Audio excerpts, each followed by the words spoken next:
அனைவருக்கும் வணக்கம். இன்றைக்கி பார்க்க போகிற டாபிக் பார்த்திங்கன்னா இன்ஜினியரிங் ஃபிசிக்ஸ் 1ல் செமஸ்டர் 1ல் இருக்கிற டாபிக் தான் பார்க்க போகிறோம். 4.2ல் கிராவிடேஷன்ஸ்.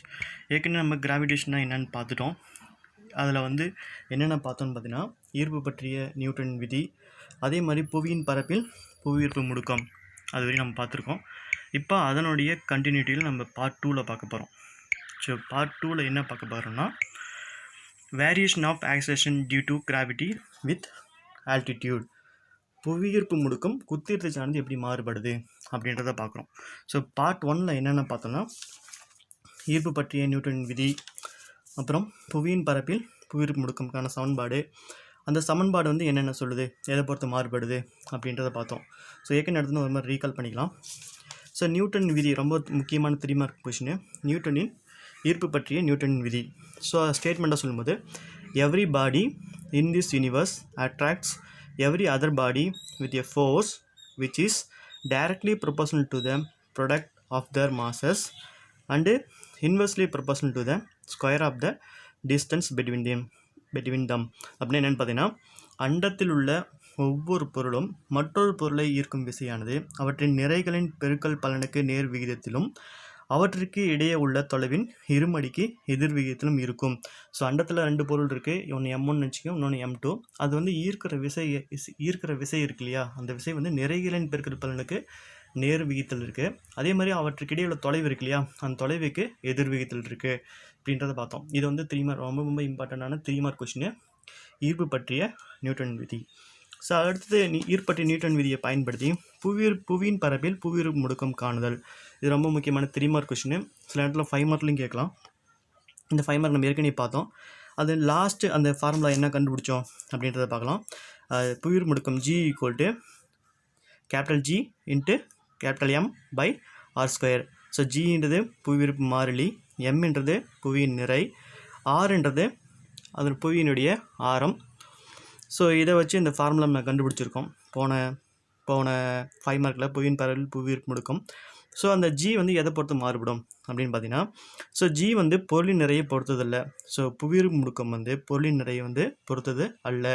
ஸோ பொருளோட நிறையை இப்போ புவியின் பரப்பில் ஒரு பொருள் இருக்குன்னா அந்த பொருளோட நிறையை G மாறுபடாது. அது புவியின் ஆரத்தை பொறுத்து G மாறுபடும். ஸோ புவியின் ஆரத்தை பொறுத்து என்ன பண்ணும், G மாறும். புவியின் ஆரத்தை பொறுத்து அந்த Gயோட வேல்யூ மாறுபடும். அதே நிலநடுக்கோட்டு பகுதியில் பார்த்தீங்கன்னா Gயின் மதிப்பு குறைவாக இருக்கும். உதாரணத்துக்கு Gயோட மதிப்பு 9.8னா 9.8 வச்சுங்க, அதை கண்டுபிடிச்சிருக்க 9.8ன்னு. அந்த 9.8 இந்த நிலநடுக்கோட்டு பகுதியில் எப்படி இருக்கும் அப்படின்னு பார்த்தீங்கன்னா 9.78 m/s² இருக்கும். அதே மாதிரி துருவ பகுதியில் Gயின் மதிப்பு அதிகமாக இருக்கும். ஸோ துருவ பகுதியில் Gயோட வேல்யூ பார்த்தீங்கன்னா கொஞ்சம் அதிகமாக இருக்கும். ஸோ நான் எப்படின்னா 9.83 m/s² இருக்கும். ஸோ இதுவரையும் நம்ம பழசு ஏற்கனவே பார்த்துருக்கோம். ஸோ இதோடைய கண்டினியூட்டி தான் பார்க்குறோம். ரொம்ப இம்பார்ட்டன்டான 5 மார்க் கொஷின். ஸோ அது புரிஞ்சால் தான் உனக்கு இது புரியுன்றதுக்காக நான் அதை ரீகால் பண்ணேன். ஸோ புவியீர்ப்பு முடுக்கம் குத்தியத்தை சார்ந்து மாறுபடுதல், அதான் variation of acceleration due to gravity with altitude. Tamil சொல்லும்போது புவியீர்ப்பு முடுக்கம் குத்தியத்தை சார்ந்து மாறுபடுதல். ஸோ மாறுபடுதா இல்லையான்றதை இந்த ஈக்குவேஷன் மூலமாக பார்க்கலாம். ஸோ ஃபஸ்ட் அதுக்கான விளக்கம். Let P be a point on the surface of Earth and Q be a point at an altitude h. அப்படின்னு என்ன பண்ணால், புவி பரப்பின் மீது P என்ற புள்ளி இருக்குன்னு வச்சுங்க. அதே மாதிரி புவி பரப்பில் அந்த P என்ற புள்ளியிலேருந்து H குத்தூரத்தில் Q என்ற புள்ளி இருக்குது. ஸோ P என்ற புள்ளி புவியின் பரப்பில் இருக்குது. Q என்ற புள்ளி புவியின் பரப்பில் இருந்து H உயரத்தில் இருக்குது. அதை நம்ம Qன்னு சொல்கிறோம். ஓகேவா? Let M be a mass and R the radius of the earth. So இங்கே கேபிட்டல் Mன்றது பார்த்தீங்கன்னா புவியுடைய நிறை, Rன்றது புவியினுடைய ஆரம். இதன் தமிழில் புவி பரப்பின் மீது P என்ற புள்ளியும் H குத்திரத்தில் Q என்ற புள்ளியும் கருதுக. M என்பது பூமியின் நிறை, R என்பது பூமியின் ஆரம். ஸோ இந்த டயக்ராம் வச்சு சொல்கிறோம் கவனிங்க. இதுதான் புவின்னு வச்சுங்க. புவியுடைய நிறை கேபிட்டல் M, புவியின் ஆரம் கேபிட்டல் R. ஸோ இது மையப்பகுதியிலேருந்து இந்த தொலைவு இருக்கு இல்லையா, இதுதான் ஆரம், கேபிட்டல் Rன்னு சொல்கிறோம். புவியின் பரப்பில் ஒரு புள்ளி இருக்குது, அதான் P என்ற புள்ளின்னு சொல்கிறோம். அதனுடைய கிராவிட்டி G. அதே மாதிரி புவியின் பரப்பிலேருந்து h உயரத்தில், ஸோ இந்த h உயரத்தில் q என்ற புள்ளி இருக்குது. இது அந்த q என்ற புள்ளி. அதனுடைய gravity GH, acceleration gravity with altitude. So ஹெச்ன்னு சொல்கிறோம். ஸோ இது G, இது வந்து GH. P என்ற புள்ளியில் G இருக்குது, Q என்ற புள்ளியில் GH. ஸோ படத்துக்கான விளக்கம் எழுதும்போது புவியின் பரப்பில் P என்ற புள்ளி இருக்குது, அதனுடைய கிராவிட்டி G. அதே மாதிரி H கூத்தத்தில் Q என்ற புள்ளி இருக்குது, அதனுடைய கிராவிட்டி GH. அது M என்றது பூமியின் நிறை, R என்றது பூமியினுடைய ஆரம். ஸோ இது வந்து மையப்பகுதி 0. ஓகேவா? ஸோ படத்துக்கான விளக்கம் புரிஞ்சுங்களா? அடுத்து படம் விளக்கம் எழுதிட்டு அதுக்கப்புறம் இதோட டெரிவேஷன். ஸோ இதுக்கான டெரிவேஷன் பார்ட், குத்தெடுத்து சார்ந்து புவியீர்ப்பு முடுக்கம் மாறுபடுவதற்கான சமன்பாடு. ஸோ சமன்பாடு வடிவில் பார்க்குறோம். ஸோ சமன்பாடு வடிவில் பார்க்கும்போது so first G equal to GM, capital G into M by R ஸ்கொயர்னு இருக்குது. ஸோ இங்கே G equal to GM by R ஸ்கொயர்ன்றது என்னென்னு பார்த்தீங்கன்னா, ஸோ ஏற்கனவே சொன்னோம் இல்லையா, இது வந்து புவியின் பரப்பில் இங்கே இந்த இடத்துல P என்ற புள்ளி இருக்குது. ஸோ அதுதான் அந்த Pயில் புவியீர்ப்பு முடுக்கம் G. Pயில் புவியீர்ப்பு முடுக்கம் G equal to capital GM by R square. So இந்த ஃபார்முலா நம்மளுக்கு எப்படி வந்துச்சு அப்படின்றத போன 5 மார்க்கில் பார்த்தோம். அதை மறுபடியும் ஒரு மாதிரி சொல்கிறாங்க கவனிங்க. By Newton's law of gravitations. So ஈர்ப்பற்றிய நியூட்டன் விதியில் ஃபார்முலா வந்து gravitation force F equal to capital G into capital M into small m by R square. So இந்த கேபிட்டல் Gன்றது புவியீர்ப்பு மாறிலி, கேபிட்டல் M என்றது பூமியுடைய நிறை, ஸ்மால் m என்றது அந்த பூமியின் பரப்பில் இருக்கிற சிறிய பொருள் M. அங்கே Pன்னு சொன்னோம் இல்லையா, அந்த Pன்ற பொருள் வந்து இங்கே Mன்னு நினச்சிங்க. ஸோ ஆர்ன்றது பூமியுடைய ஆரம். ஸோ இதை வந்து பார்த்தீங்கன்னா ஈர்ப்பற்றிய நியூட்டன் விதி. அடுத்து by Newton second law of motions. So நியூட்டனுடைய இரண்டாம் விதி F ஈக்குவல் டு MUன்னு சொல்கிறோம். ஸோ ஏன்றது ஆக்சிலேஷன் டு கிராவிட்டினால இங்கே Gன்னு யூஸ் பண்ணுறோம். So M into G. So இந்த ரெண்டு விஷயம் பார்த்தீங்கன்னா இந்த அட்மாஸ்பியரில், ஸோ இந்த வளிமண்டலத்தில் வந்து ரெண்டுமே வந்து ஒரே மாதிரியான விஷயம் தான் இருக்கும். ஸோ அது ரெண்டு நம்ம ஈக்குவல் பண்ணுறோம். ஸோ கிராவிடல் ஃபோர்ஸ் வந்து capital G into capital M into small m by R square equal to, அதே வந்து Newton second law mg. So ரெண்டத்தையும் வந்து நம்ம சமப்படுத்துகிறோம். ஏன்னா அந்த ரெண்டு விஷயம் எப்படி இருக்குன்னா அட்மாஸ்பியரில் சேமாக இருக்கும், ஒரே ஃபோர்ஸ் ஈக்குவலாக இருக்கும். ஸோ அதனால் வந்து ரெண்டையும் சமப்படுத்துகிறோம். ஸோ இதில் ஒரே மாதிரி இருக்கிறத கேன்சல் பண்ணுறோம். ஸோ இங்கே ஸ்மால் m இருக்குது, இங்கே ஸ்மால் m இருக்குது. ஸோ ஸ்மால் m கேன்சல் ஆகிட்டால் ரிமைனிங் என்ன இருக்குன்னா Gன்றது ஆக்சிலேஷன் டியூ டு கிராவிட்டி. நம்மளுக்கு இப்போ இந்த G தான் தேவைப்படுது. So G equal to capital G capital M by R square. So G equal to GM by R square. So இந்த ஃபார்முலா தான் நமக்கு தேவைப்படுது. ஸோ இதுதான் வந்து புவியின் பரப்பில் புவியீர்ப்பு முடுக்கம் ஏற்கனவே கண்டுபிடிச்சிருக்கோம். ஸோ இந்த ஃபார்முலா G ஃபஸ்ட்டு அதில் சொன்னேன்ல, first formula G equal to GM by R square சொன்னேன் இல்லையா, அந்த ஃபார்முலா தான் இது. G equal to GM by R square. இப்போ இந்த ஃபார்முலா எப்படி இருந்துச்சு புரியுதா? ஸோ Gன்றது புவியீர்ப்பு முடுக்கம், புவியின் பரப்பில் இருக்கிற ஒரு புள்ளியில் புவியீர்ப்பு முடுக்கம் Gன்றது கேபிட்டல் Gன்றது புவியீர்ப்பு மாறிலி, Mன்றது பூமியின் நிறை பை ஆர் ஸ்கொயர்ன்றது புவியினுடைய ஆரம். ஸோ இது ஃபஸ்ட் சமன்பாடு. ஸோ ஃபஸ்ட் சமன்பாடு எப்படி இருந்துச்சுன்னா, இந்த M நிறையும் R ஆரம் கொண்ட புவியின் பரப்பில் இந்த இடத்துல ஒரு புள்ளி இருக்குது, அந்த புள்ளி தான் Pன்னு சொல்கிறோம். அந்த Pயில் புவியீர்ப்பு முடுக்கம் G equal to GM by R square. அடுத்தது இந்த Pன்ற புள்ளியிலேருந்து H உயரத்தில் இங்கே ஒரு புள்ளி இருக்குது, அது வந்து Qன்னு சொல்கிறோம், அதான் குத்து உயரம் Qன்னு சொல்கிறோம். ஸோ அந்த Qன்ற புள்ளியில் புவியீர்ப்பு முடுக்கம் எப்படி இருக்கும் அப்படின்றது அதே ஃபார்முலா தான். இங்கே G பக்கத்தில் H போட்டுக்கிறோம், ஏன்னா Hன்றது குத்து உயரம். So GH equal to GM அப்படியே போட்டேன் பை ஆர் ஸ்கொயர் இருக்கு இல்லையா, அந்த ஆர் ஸ்கொயர் தான் இங்கே வந்து இங்கே ரெண்டு விதமாக இங்கே வந்து ரெண்டு டிஸ்டன்ஸ் இருக்கனால இங்கே ஆர் ப்ளஸ் ஹெச்னு சொல்கிறோம். ஆர் இந்த மொத்த குத்து உயரத்தை நம்ம சொல்கிறோம் ஆர் ஸ்கொயருங்களா. ஆர் ஸ்கொயரை இங்கே இது ஒரு ஆர், இங்கே ஒரு ஹெச் இருக்குது. ஸோ இந்த மொத்த லென்த்து தான் இங்கே ஆரமாக சொல்கிறோம். ஸோ இந்த இடைப்பட்ட தொலைவு சொல்கிறோம். ஸோ ஆர் ப்ளஸ் ஹெச்னு எழுதிட்டோம். இங்கே ஆர் ஸ்கொயர் இருக்கனால இங்கே ஸ்கொயர் போட்டுரும். ஸோ அதே ஃபார்முலா தான் இங்கே ஆருக்கு பதிலாக ஆர் ப்ளஸ் ஹெச்னு போட்டுருவோம். ஏன்னா அது மொத்த அந்த இடைப்பட்ட தொலைவு இருக்கு இல்லையா, அதான் வந்து கூட்டிக்கிறோம் R plus H whole square. So GH equal to capital G into capital M by R plus H whole square போட்டுரும். ஸோ இது வந்து சமன்பாடு 2. ஸோ ஃபஸ்ட்டு சமன்பாடு வந்து புவியின் பரப்பில், ரெண்டாவது சமன்பாடு வந்து புவியின் பரப்பிலேருந்து அச்சு குத்து இடத்துல இருக்கிற ஒரு பொருள் இருக்கு இல்லையா, அந்த பொருளுடைய புவியீர்ப்பு முடுக்கம், அங்கே புவியீர்ப்பு முடுக்கத்தினுடைய மதிப்பு வந்து இந்த ஃபார்முலா. ஸோ இப்போ ரெண்டு ஃபார்முலா இருக்குது. இந்த 2 ஃபார்முலாவில் நம்மளுக்கு என்ன தேவைப்படுது அப்படின்னு பார்த்தீங்கன்னா இந்த GH தேவைப்படுது. ஏன்னா குத்துயிர் தான், அந்த குத்துயிர் சேர்ந்து புவியீர்ப்பு முடுக்கம் மாறுபடாத சமன்பாடு தான் தேவைப்படுது. ஸோ அந்த GHன்ற நம்மளுக்கு தேவைப்படுது. ஸோ GH மட்டும் எப்படி கண்டுபிடிக்கலாம், GH வந்து என்ன பண்ணால் நம்மளுக்கு GH கிடைக்கும் அப்படின்னு பார்த்தீங்கன்னா இந்த 2வது சமன்பாடு 1வது சமன்பாடு டிவைட் பண்ணுறோம். ஸோ 2வது சமன்பாடு மேலே எழுதிக்கிறீங்க, 1வது சமன்பாடு கீழே, இதை வச்சு டிவைட் பண்ணால் நம்மளுக்கு GH கிடைக்கும். ஸோ GH வச்சு நம்ம எப்படி அந்த புவியீர்ப்பு முடுக்கம் மாறுபடுது அப்படின்றத பார்க்க முடியும். ஓகேங்களா? இப்போ GHோட ஃபார்முலா எழுதுறீங்க. ஃபஸ்ட்டு செகண்ட் சமன்பாடு 2 எழுதுறீங்க. GH equal to GM R+H². So இது எழுதியாச்சு. அடுத்து Gயோடைய ஃபார்முலா எழுதுறீங்க. சமன்பாடு 1 GM/R². ஸோ இதில் எது கேன்சல் ஆகும் அப்படின்னு பார்த்தீங்கன்னா, ஸோ இங்கே ஒரு GM இருக்குது, இதில் ஒரு GM இருக்குது, 2 GM கேன்சல் ஆயிருமா? ஸோ ரிமைனிங் என்ன இருக்குது அப்படின்னு பார்த்தீங்கன்னா இங்கே ஒரு R² இருக்குது, இங்கே ஒரு டினாமினேட்டர் இருக்குது, இங்கே ஒரு டினாமினேட்டர் இருக்குது. ஸோ 2 டினாமினேட்டர் கீழே R² இருந்தால் அதை வந்து நம்ம நியூமரேட்டாக மல்டிப்ளாக இருக்குன்னு. ஸோ அங்கே R² மேலே வந்துருச்சு. இப்போ ரிமைனிங் என்ன இருக்குது பார்த்தீங்கன்னா இங்கே R+H² இருக்குது. இது வந்து பார்த்தீங்கன்னா டினாமினேட்டரில் இருக்குது. ஸோ அதனால் ஸ்ட்ரெயிட்டாக நம்ம டினாமினேட்டர் எழுதிடலாம், R+H². ஸோ இந்த ஃபார்முலா எழுதும்போது R² R+H² போட்டாச்சு. ஸோ இப்போ இந்த சமன்பாடு என்ன பண்ணுறோம், R² மட்டும் வெளியெடுக்கிறோம். ஸோ R² இந்த கேன்சல் ஆகிறதுக்கு இந்த R² வெளியெடுக்கிறோம். R² வெளியெடுக்கும்போது இங்கே ஒரு R இருக்கு இல்லையா, ஆல்ரெடி இங்கே ஸ்கொயர்னால R². ஸோ அந்த இடத்துல R² வெளியே போச்சுன்னா இந்த இடத்துல 1, இங்கே வந்து R இல்லை. ஸோ அதனால் என்ன பண்ணுறோம், H/R போட்டுறோம். ஹோல் ஸ்கொயர் வந்து இங்கே ஸ்கொயர் போட்டுறோம்.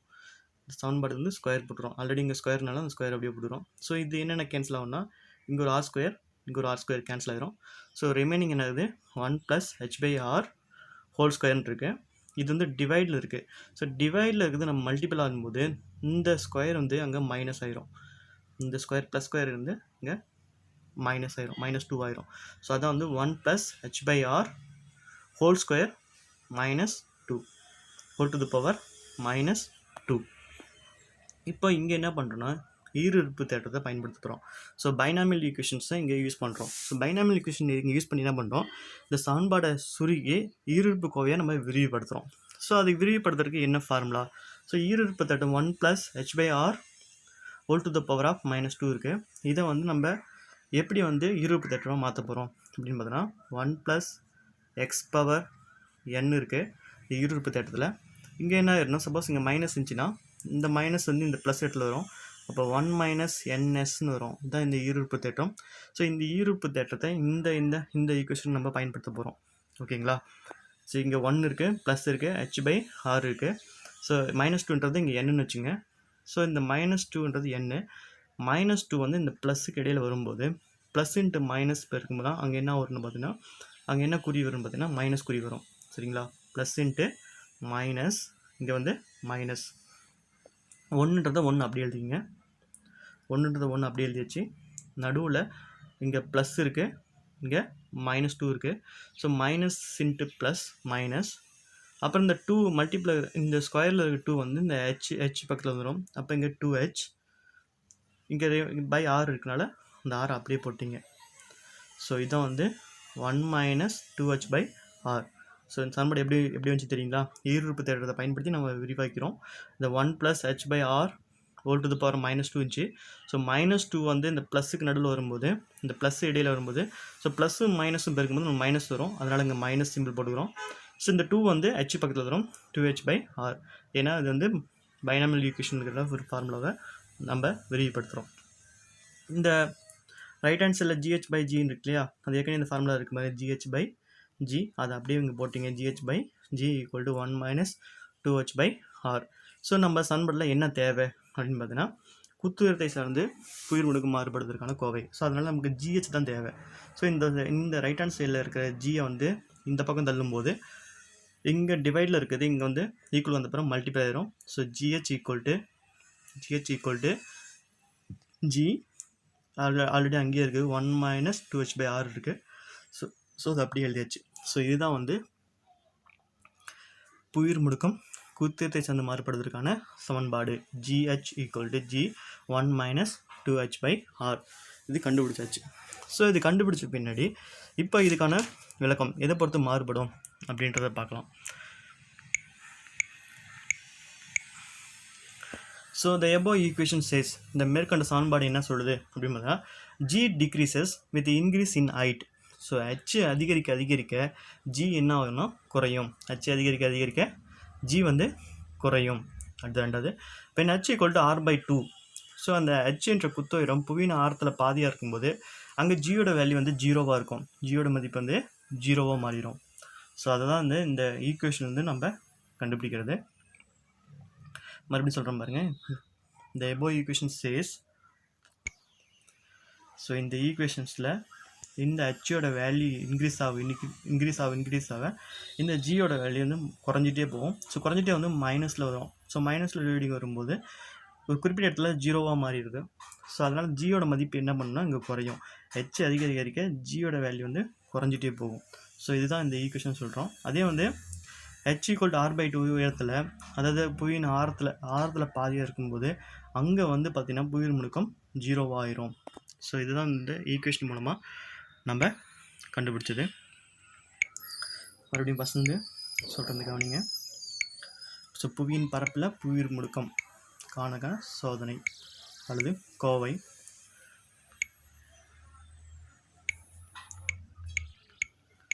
டயக்ராம் பாருங்கள். m என்றது பூமியுடைய நிறை, r என்றது பூமியுடைய ஆரம், p என்றது பூமியின் பரப்பில் இருக்கிற ஒரு புள்ளி, அங்கே வந்து கிராவிட்டி வந்து g, hன்றது குத்துயரம், அந்த குத்துயரத்தில் qன்ற புள்ளி இருக்குது, அதனுடைய கிராவிட்டி gh, hன்றது இந்த குத்துயரம், m என்றது பூமி நிறை, r என்றது புவியினுடைய ஆரம். ஸோ படத்தை வச்சு இந்த விளக்கம் எழுதிடலாம். அடுத்து ஈக்குவேஷன் பாட்டு. So g = gm capital G × m/r² என்றது ஈக்குவேஷன் 1. இந்த ஈக்குவேஷன் 1 வந்து இந்த m நிறையும் r ஆரம் கொண்ட பூமியின் மீது இந்த ஒரு பரப்பில் ஒரு புள்ளி இருக்கு இல்லையா, அந்த புள்ளி தான் Pன்னு சொல்கிறோம். அங்கே வந்து புவியின் முடுக்கம் என்ன இருக்குது, அதான் வந்து g = கேபிட்டல் G × m/r². சமன்பாடு 1. அடுத்து சமன்பாடு 2ன்னு பார்த்தீங்கன்னா புவியின் பரப்பு, இந்த புவியின் பரப்பு Pன்ற புள்ளியிலேருந்து h உயரத்தில் இங்கே Qன்ற புள்ளி இருக்குது, அதனுடைய பரப்பு வந்து GH = gm/r + h whole to the power square. இது சமன்பாடு 2. ஸோ சமன்பாடு 2ஐயும் 1ஐயும் நம்ம என்ன பண்ணுறோம், டிவைட் பண்ணுறோம். ஸோ சமன்பாடு 2 அப்படியே எழுதிக்கிறீங்க. GH = capital G × m/r + h whole to the power square போட்டிங்க. அடுத்தது ஜியோட மதிப்பு gm/r² எழுதியாச்சு. இது GH வேல்யூ, இது ஜியோட வேல்யூ. ஸோ இது எது கேன்சல் ஆகும், இங்கே GM, இங்கே ஒரு GM கேன்சல் ஆகும், இங்கே ஒரு GM கேன்சல் ஆகும். ஸோ ரிமைனிங் இருக்கிறது இங்கே r²ன்றது 2 டினாமினேட்டர் கீழே இருக்கும்போது அது வந்து நியூமரேட்டராக மாறிடும். ஸோ அது 2 டிவைடில் இருக்கும்போது அது வந்து மல்டிப்ளாக மாறிடும். ஸோ அங்கே r² மல்டிப்ளை ஆகிடுச்சு by r + h whole to the power s² வந்து டினாமினேட்டர் தான் இருக்குது. ஸோ அங்கே அப்படியே டினாமினேட்டர் எழுதிட்டீங்க. ஸோ இந்த இடத்துல என்ன பண்ணுறீங்க, r² வெளியெடுக்கிறீங்க. r² வெளியெடுக்கும்போது இந்த இடத்துல r² ஆல்ரெடி இருக்கா, ஸோ அந்த இடத்துல r² வெளியே போச்சுன்னா இந்த இடத்துல ரிமைனிங் அந்த இடத்துல பேஸில் 1ன்னு எழுதிக்கிறோம். ப்ளஸ் அப்படியே போட்டிங்க. இங்கே வந்து r² இல்லாதனால h/r whole to the power square போட்டிங்க. அடுத்து ஈக்குவல். ஸோ இங்கே வந்து r² கேன்சல் ஆகிரும். கேன்சல் ஆகிட்டா ரிமைனிங் என்ன இருக்குன்னா இங்கே 1 + h/r whole to the power square இருக்கும். இந்த ஸ்கொயர் வந்து டிவைடில் இருக்குது, மேலே போகும்போது -2ஆக மாறிடும். இந்த ஸ்கொயர் +2ஆக இந்த கீழே டிவைடில் +2ஆக இருந்தது, மேலே வந்தால் அந்த அடுக்கு வந்து மைனஸாக மாறிடும். ஸோ அதனால் இங்கே -2ன்னு போடுறோம். ஸோ இது 1 + h/r × -2ன்றது ஈருறுப்பு கோவையில் இருக்கிற ஃபார்முலா மாதிரி இருக்கனால, ஸோ அப்போ இந்த ஈருறுப்பு தேற்றத்தை பயன்படுத்தி இதை விரிவுபடுத்துகிறோம். ஸோ ஈருறுப்பு தேட்டம் 1 + x⁻n வச்சுங்க. இந்த n வந்து இந்த ப்ளஸுக்கு நடுவில் வந்துடும். அப்போது 1 + nx இந்த மாதிரி வரும். ஸோ இந்த மாதிரி தான் இந்த ஈக்குவேஷன் நம்ம மாற்ற போகிறோம். ஸோ இங்கே -2ன்றது இங்கே என்னன்னு வச்சுங்க. n வந்து 1 + இந்த n x இருக்கு இல்லையா, அந்த இடத்துல வந்து n பக்கத்தில் வரும். ஸோ அந்த மாதிரி இந்த -2ன்றது இந்த h பக்கத்தில் வரும். ஸோ இங்கே ஃபஸ்ட்டு இங்கே ப்ளஸ்ஸு இங்கே மைனஸ்னால ஃபஸ்ட்டு ப்ளஸ் இன்ட்டு மைனஸை நம்ம மல்டிபிள் பண்ணும்போது நமக்கு என்ன கிடைக்கும்னா மைனஸ் கிடைக்கும். ஸோ ஃபஸ்ட்டு இந்த ஃபார்முலா அப்படியே எழுதிட்டீங்க. ரைட் ஹேண்ட் சைடில் இருக்கிறது GH/Gன்னு போட்டிங்க ஈக்குவல் இந்த 1 அப்படியே எழுதிட்டீங்க. இந்த -2வும் இந்த ப்ளஸும் பெருக்கும்போது ப்ளஸ் இன்ட்டு மைனஸ் ஆயிரும். அதனால அந்த மைனஸ் சிம்பிள் போட்டிங்க. அடுத்து இந்த 2 வந்து 1 ப்ளஸ் பக்கத்தில் அந்த 2 வந்துடும். ஸோ அதனால இந்த 2 அப்படியே போட்டாச்சு. ஆல்ரெடி அங்கே ஹெச்சுனால 2h பை ஆறுக்குனால ஆர் அப்படியே எழுதியாச்சு. ஸோ அதான் வந்து GH by G equal to 1 minus 2H by R. So இந்த ஃபார்முலா வடிவில் வந்துடுச்சு. இப்போ நமக்கு தேவை GH. ஸோ GH மட்டும் இந்த பக்கம் வச்சுட்டு Gயை வந்து டிவைடில் இருக்குது அந்த பக்கம்னா மல்டிப்ளை ஆயிரும். So GH equal to G into 1 minus 2H by R. So இந்த ஃபார்முலா நம்ம கண்டுபிடிச்சாச்சு. இதுதான் வந்து குத்திரத்தை சார்ந்து மாறுபடுவதற்கான கோவை. குத்திரத்தை சார்ந்து புவியீர்ப்பு முடுக்கம் மாறுபடுவதற்கான கோவைக்கான சமன்பாடு. ஸோ இந்த சமன்பாடு வச்சு என்ன சொல்கிறேன்னா, the above equation says G decreases with increase in height. So height அதிகரிக்க அதாவது h அதிகரிக்கும் போது G வந்து ஜியோட மதிப்பு குறையும். ஸோ 9.81 அப்படியே குறைஞ்சிட்டே வரும். அடுத்து வந்து பார்த்தீங்கன்னா when h equal to r by 2 G is 0. So புவியின் ஆரத்தில் பாதியாக பச்சு வந்து அந்த இந்த குத்து உயரம் வந்து புவியின் ஆரத்தில் பாதி உயரத்தில் இருக்கும்போது ஜியோட மதிப்பு எப்படி இருக்குன்னு பார்த்தீங்கன்னா 0வாக மாறிடும். ஓகேங்களா? ஸோ அப்போ பார்த்தீங்கன்னா புவியின் நிறைய வந்து ஜி சார்ந்ததில்லை, ஆனால் உயரத்தையும் ஆரத்தையும் சார்ந்தது அப்படின்றத இந்த ஃபார்முலா மூலமாக நம்ம விளக்குறோம். ஓகேங்களா? ஸோ இப்போ என்னென்ன பார்த்தோம்னா நியூட்டன் பற்றிய ஈர்ப்பு பற்றிய நியூட்டன் விதினா என்னென்னு பார்த்தோம். அடுத்தது புவியின் பரப்பில் புவிர் முடுக்கம் எப்படி இருக்கும் அப்படின்ற சமன்பாடை பார்த்தோம். அந்த சமன்பாடை வச்சு அதனுடைய மாறுபடும் நிறையை பொறுத்து மாறுபடாதா, ஆரத்தை பொறுத்து மாறுபடாதா அப்படின்றத பார்த்தோம். அடுத்து வந்து புவிர் முடுக்கம் குத்திரத்தை சார்ந்து மாறுபடுவதற்கான கோவையை பார்த்தோம். அப்போ அது வந்து அதனுடைய சமன்பாடை வச்சு எது வந்து மாறுது, ஹெச்சுக்கு வந்து எப்படி மாறுது அப்படின்றத பார்த்தோம். ஓகேங்களா? ஸோ இதுவரையும் இந்த 4.2 வரையும் பார்த்துருக்கோம். அடுத்து 4.3 பார்க்க போகிறோம். அதுக்கான assignment questions derive an expression for acceleration due to gravity on the surface of earth.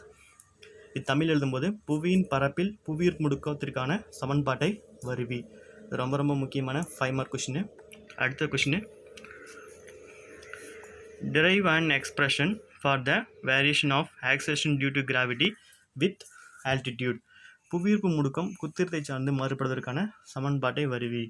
So இந்த லெசனில் இந்த யூனிட்டில் இந்த 4.2ல் 2 5 மார்க் இருக்குது. ஒன்று வந்து பார்த்திங்கன்னா புவியின் பரப்பில் புவியீர்ப்பு முடுக்கம், அடுத்து புவியின் பரப்பில் குத்திரத்தை சார்ந்து புவியீர்ப்பு முடுக்கம் மாறுபடுவதற்கான கோவை. இந்த ரெண்டு 5 மார்க் வந்து ரொம்ப முக்கியமான 5 மார்க் கொஷின். ஸோ மீண்டும் அடுத்து 4.3ல் நம்ம சேட்டலைட் பற்றி பார்க்கலாம். ஓகேங்களா? ஸோ இதுவரையும் புரிஞ்சுங்களா? மீண்டும் அடுத்த கிளாஸில் சந்திப்போம். நன்றி, வணக்கம்.